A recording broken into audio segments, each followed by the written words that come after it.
আশা করি সবাই ভালো আছেন। আজকে আমরা ফেসবুকের হোম পেজের বাকি অংশের ডিজাইনটা দেখব। তো আমাদের বাকি ছিল হচ্ছে এখানে সুন্দর একটা নোটিফিকেশনের সার্কেল, আর এখানে একটা রিমুভ বাটন। একটু দেখে নেই। এই হচ্ছে নোটিফিকেশনের সার্কেল আর হচ্ছে রিমুভ বাটনটা। তো রিমুভ বাটনের সাথে একই সাথে এখানে দেখুন উপরে একটা টুল টিপ টাইপের হেল্প টেক্সট টাইপের একটা লেখা আছে কালো ব্যাকগ্রাউন্ডে, remove account from this page. এবং সাথে দেখুন এখানে সুন্দর একটা অ্যারো সিম্বল আছে। এই বাটনটার সাথে একটা অ্যারো সিম্বল এখানে দেখাচ্ছে। তো পুরো ডিজাইনটা আমরা এক্স্যাক্টলি এরকম করব। শুরুতে আমরা দেখে নেই যে এই জিনিসটা কিভাবে সেট করতে হবে। একটা ব্যাপার লক্ষ্য করুন, এখানে যেই সার্কেলটা আছে সেই সার্কেলটা আছে হচ্ছে এই পুরো যে ডিপটা আছে, প্রোফাইল পিকচার, তারপর হচ্ছে প্রোফাইল নেম, সেই ডিপের একেবারে টপ রাইট কর্নারে। একইভাবে এখানেও যদি নোটিফিকেশন থাকে এখানে সেটা বসে যাবে। প্রত্যেকটা ডিপের এরকম টপ রাইট কর্নারে সেই জিনিসটা বসবে। তো এই ব্যাপারটা এভাবে সেট করার জন্য, নোটিফিকেশনের এই সার্কেলটা এরকম একটা জায়গায় সেট করার জন্য আমাদের নতুন একটা জিনিস শিখতে হবে, সেটা হচ্ছে পজিশনিং। পজিশনিং ব্যাপারটা একটু জটিল। আমরা এখন এই ফেসবুকের হোম পেজ ডিজাইনের বাহিরে গিয়ে পজিশনিং জিনিসটা একটু দেখে নেই। এখানে আমি একটা HTML তৈরি করে রাখছি positioning.html নামে, এবং এইটাতে বেসিক যে স্ট্রাকচারটা আমার দরকার, যতগুলো ডিপ দরকার ওই ব্যাপারটা ব্যাখ্যা করার জন্য ততগুলো ডিপ আমি এখানে তৈরি করে রাখছি। প্রথমে হচ্ছে একটা মেইন কন্টেন্ট নামে একটা ডিপ আছে, সেই ডিপের ভেতরে আরেকটা ডিপ আছে মেইন কন্টেন্ট চাইল্ড, সেই ডিপের ভেতরে আছে আরেকটা নোটিফিকেশন। তো এটা আমরা একটু ভিউ করি পেজটা, কন্টেইনিং ফোল্ডার, দেন গুগল ক্রোম ব্রাউজার আমি দেখি।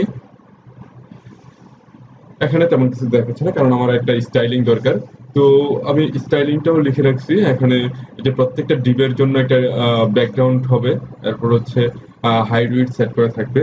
তো সেই স্টাইলটা আমরা একটু কপি পেস্ট করে বসাই।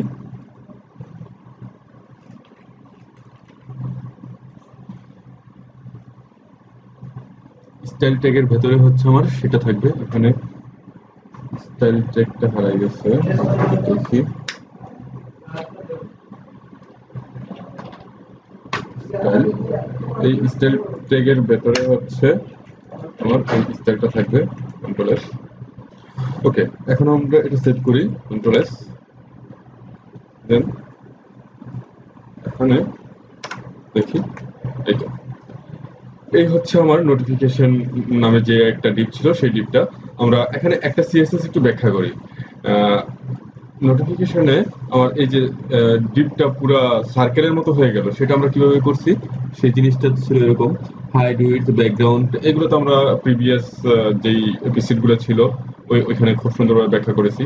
এখানে বর্ডার রেডিয়াস নামে একটা অপশন এর আগে আমরা ইউজ করেছিলাম। যেমন এই কর্নারগুলোতে সুন্দর একটা যদি সার্কেলের মতো করতে চাই, তখন হচ্ছে বর্ডার রেডিয়াস, তারপর হচ্ছে মানটা দিলে তখন একটা সার্কেল তৈরি হয়। তো আমি যখন এখানে 2 পিক্সেল দেবো তখন ছোট্ট একটা সার্কেল তৈরি হবে, 5 পিক্সেল দিলে একটু বড়, 10 পিক্সেল দিলে আরেকটু বড়। তো আমি যখন একবার সার্কেল তৈরি করতে চাবো তখন যেই মানটা আমি দিব সেটা হচ্ছে ওই স্কোয়ার টাইপের যে ইয়েটা আছে, ডিপটা আছে। যেমন হাইট হচ্ছে 100 পিক্সেল, উইডথ হচ্ছে 100 পিক্সেল, মানে ওই ডিপটা ছিল 100 pixel by 100 pixel, height width 100 pixel 100 pixel করে একটা স্কোয়ার টাইপের শেপ তৈরি করতো। যখন আমি বর্ডার রেডিয়াসের মানটা এক্স্যাক্টলি ওই স্কোয়ারের যে কোনো এক বাহুর সমান একটা মান এখানে দেব, তখন অটোমেটিক্যালি সেটা সার্কেল হয়ে যাবে। ওকে, তো এখন আমরা দেখব যে এটাকে এক্স্যাক্টলি এই কর্নারে কিভাবে সেট করা যায়, অথবা এই ডিপের কর্নারে কিভাবে সেট করা যায়। তো এই কাজটা করার জন্য আমরা যেটা করব, এখানে পজিশন অ্যাবসলিউট বলতে একটা কথা আছে, সেটা আমরা সেট করব, পজিশন অ্যাবসলিউট। ওকে, পজিশন অ্যাবসলিউট। দেন আমি টপ থেকে কতটুকু অংশ ছেড়ে দিয়ে ওই লাল সার্কেলটা বসে যাবে সেটা আমি বলি টপ 10 পিক্সেল, 10 পিক্সেল। ওকে, একটা ব্যাপার লক্ষ্য করুন, আমি কিন্তু চাচ্ছিলাম যে, সরি 0 পিক্সেল লিখছি আমি, টপ 10 পিক্সেল।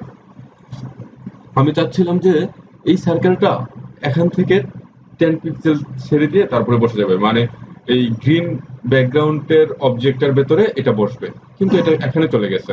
একটা ব্যাপার আরেকটু আমরা ইন্সপেক্ট করি। এখানে এইটার মানটা একটু বাড়াই অথবা কমাই, বাড়াইলে দেখুন কোথা থেকে ছাড়তেছে, এই যে এখান থেকে ছাড়তেছে কিন্তু এটা এটা তো এটা হচ্ছে আমার বডি।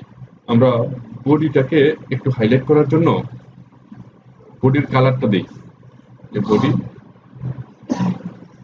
এই পুরা যে জিনিসটা সাদা ব্যাকগ্রাউন্ডে যেটা দেখতে পাচ্ছেন সেটা তো বডি। তো এই বডিতে যখন আমি একটা কালার দেব, ব্যাকগ্রাউন্ড কালার, ব্যাকগ্রাউন্ড হচ্ছে গ্রে, গ্রে কালারের। ওকে, তাহলে এখন আমি আবার নোটিফিকেশনে চলে আসি। এই যে টপে যখন আমি 14 দিচ্ছি অথবা কমাচ্ছি, তখন এটা বডির রেসপেক্টে কিন্তু কমতেছে। তার আগে আমি বডির কালারটা আমার সিএসএস এ যোগ করে নিই, এই স্টাইলটা কন্ট্রোল সি, দেন এটা করা ছিল, যাই হোক আমি আবার এখানে যোগ করে দিলাম। ব্যাকগ্রাউন্ড হচ্ছে এটা, ওকে।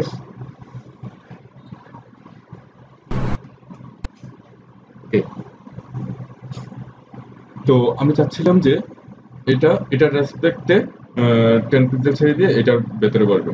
তো অ্যাবসলিউট পজিশনিং এর একটা ব্যাপার হচ্ছে, আপনি যখন একটা অবজেক্টকে অ্যাবসলিউটলি পজিশন করবেন এবং সেখান থেকে 10 পিক্সেল ছেড়ে দিয়ে অবজেক্টটা বসে যাবে, সেটা কোন অবজেক্টের রেসপেক্টে কোনটাকে রেফারেন্স ধরবে সেটা আপনাকে বলে দিতে হবে। যেমন এই অবজেক্টটা এটার রেসপেক্টে 10 পিক্সেল উপরে ছেড়ে দিবে, সেটা বোঝানোর জন্য এখানে গ্রিন ব্যাকগ্রাউন্ডে যেটা আছে এটা হচ্ছে মেইন কন্টেন্ট চাইল্ড। তো এটাকে আমার বলতে হবে পজিশন রিলেটিভ, পজিশন রিলেটিভ। দেখুন এই যে এটার রেসপেক্টে 10 পিক্সেল ছেড়ে দিল।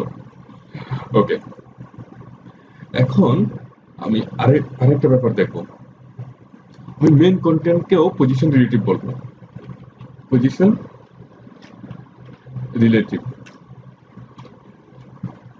আমি কোনো পরিবর্তন কিন্তু এখানে দেখলাম না। কারণ কি?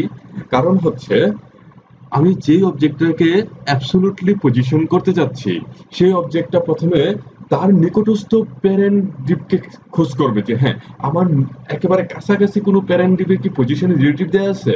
যদি দেওয়া থাকে তাহলে আমি তার রেসপেক্টে আমার পজিশনটা সেট করব। টপ 10, লেফট 15, যেটাই আমি সেট করি তার রেসপেক্টে করব। তো এখানে এটার বাহিরে আর কোথায় কোথায় পজিশন রিলেটিভ দেওয়া আছে সেটা আমি দেখবো না।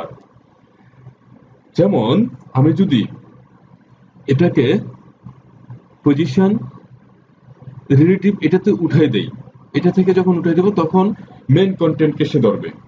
যেমন এটাকে যখন আমি পজিশন রিলেটিভ উঠাই দেবো তখন মেইন কন্টেন্টকে ধরছে।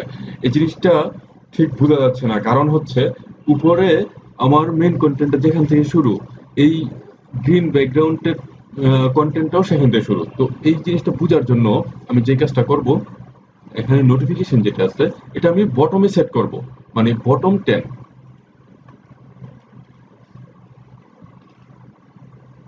Bottom 10 pixel. দেখুন এখন কিন্তু এই যে এটার রেসপেক্টে 10 পিক্সেল চলে আসে, এই যে এখানে চলে আসছে। আমি পরিবর্তনগুলো আবার দেখি।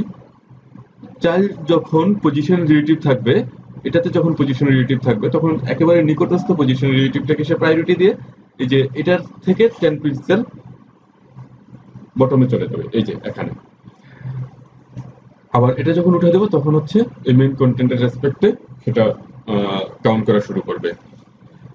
এখন কথা হচ্ছে আমি যদি এমন একটা কাজ করি যে এটাকে আমি পজিশন অ্যাবসলিউট করলাম, কিন্তু এটার বাহিরে এটার নিকটস্থ কোনো ডিপকেই পজিশন রিলেটিভ সেট করলাম না, তখন ঘটনা কি হবে? তখন যেটা হবে, সে সার্চ করতে থাকবে যে হ্যাঁ আমার নিকটের এটাতে কি পজিশন রিলেটিভ দেওয়া আছে, দেওয়া নাই। তখন আবার সার্চ করবে যে তার উপরেরটাতে দেওয়া আছে, দেওয়া নাই। তারপরে সে আবার চলে যাবে বডিতে, তখন সার্চ করবে যে বডিতে কি দেওয়া আছে, নাই। তারপরে সার্চ করবে যে বডির উপরে বডির কোনো প্যারেন্ট কি আছে, বডির কোনো প্যারেন্ট কিন্তু নাই। দেখুন বডির ভেতরেই কিন্তু সবগুলো আছে, বডি হচ্ছে সবার প্যারেন্ট। তখন সে কি করবে, সবগুলাকে ইগনোর করে তখন বডির রেসপেক্টে 10 পিক্সেল সে কাউন্ট করবে। যেমন এই জিনিসটা আমরা বোঝার জন্য এখানে এটাকে উঠাই দিলাম। ওকে, এটাকে উঠাই দিলে যেটা করে যে এটার রেসপেক্টে 10 পিক্সেল সে কাউন্ট করে। ওকে, এখন এটার রেসপেক্টে যে 10 পিক্সেল কাউন্ট করছে সেটার কারণ হচ্ছে এটাতে পজিশন রিলেটিভ দেওয়া ছিল।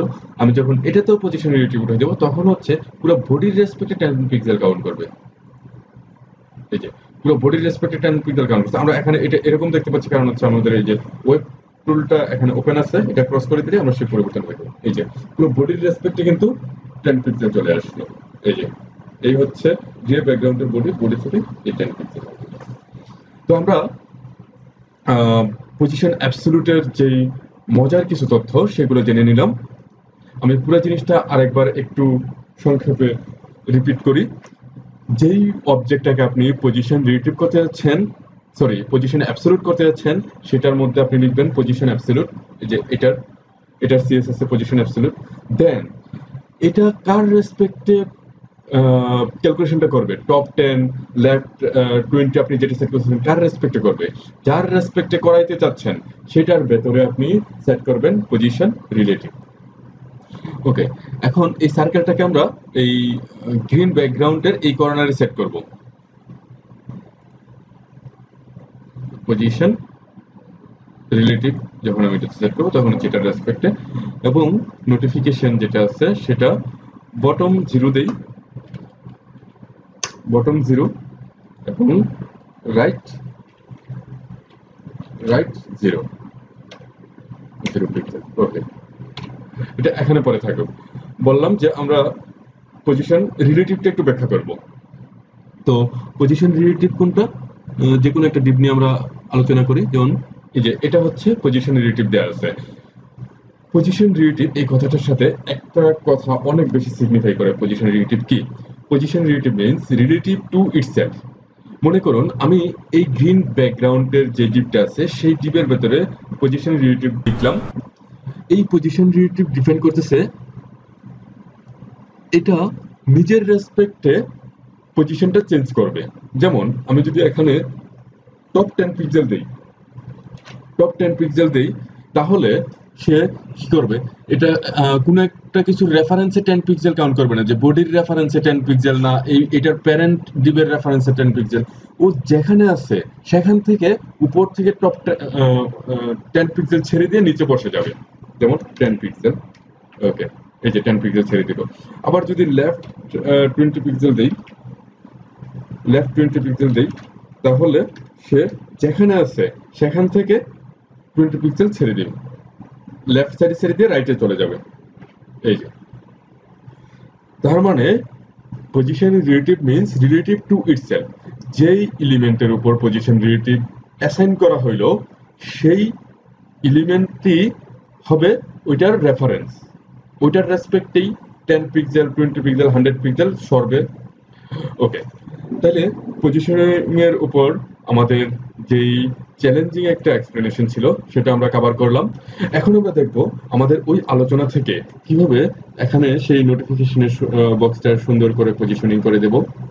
তো এই কাজটা আজকের জন্য আপনাদের একটা অ্যাসাইনমেন্ট হিসেবে থাকবে। আমরা পরবর্তী টিউটোরিয়ালে এই জিনিসটা দেখাবো। যারা আমাদের প্রিভিয়াস টিউটোরিয়ালগুলো খুব যত্ন সহকারে দেখে আসছেন এবং নিজে নিজে কোড করে এ পর্যন্ত আসছেন, তাদের প্রতি রিকোয়েস্ট হচ্ছে আপনারা এই অ্যাসাইনমেন্টটা নেক্সট টিউটোরিয়ালের আগে করে ফেলবেন।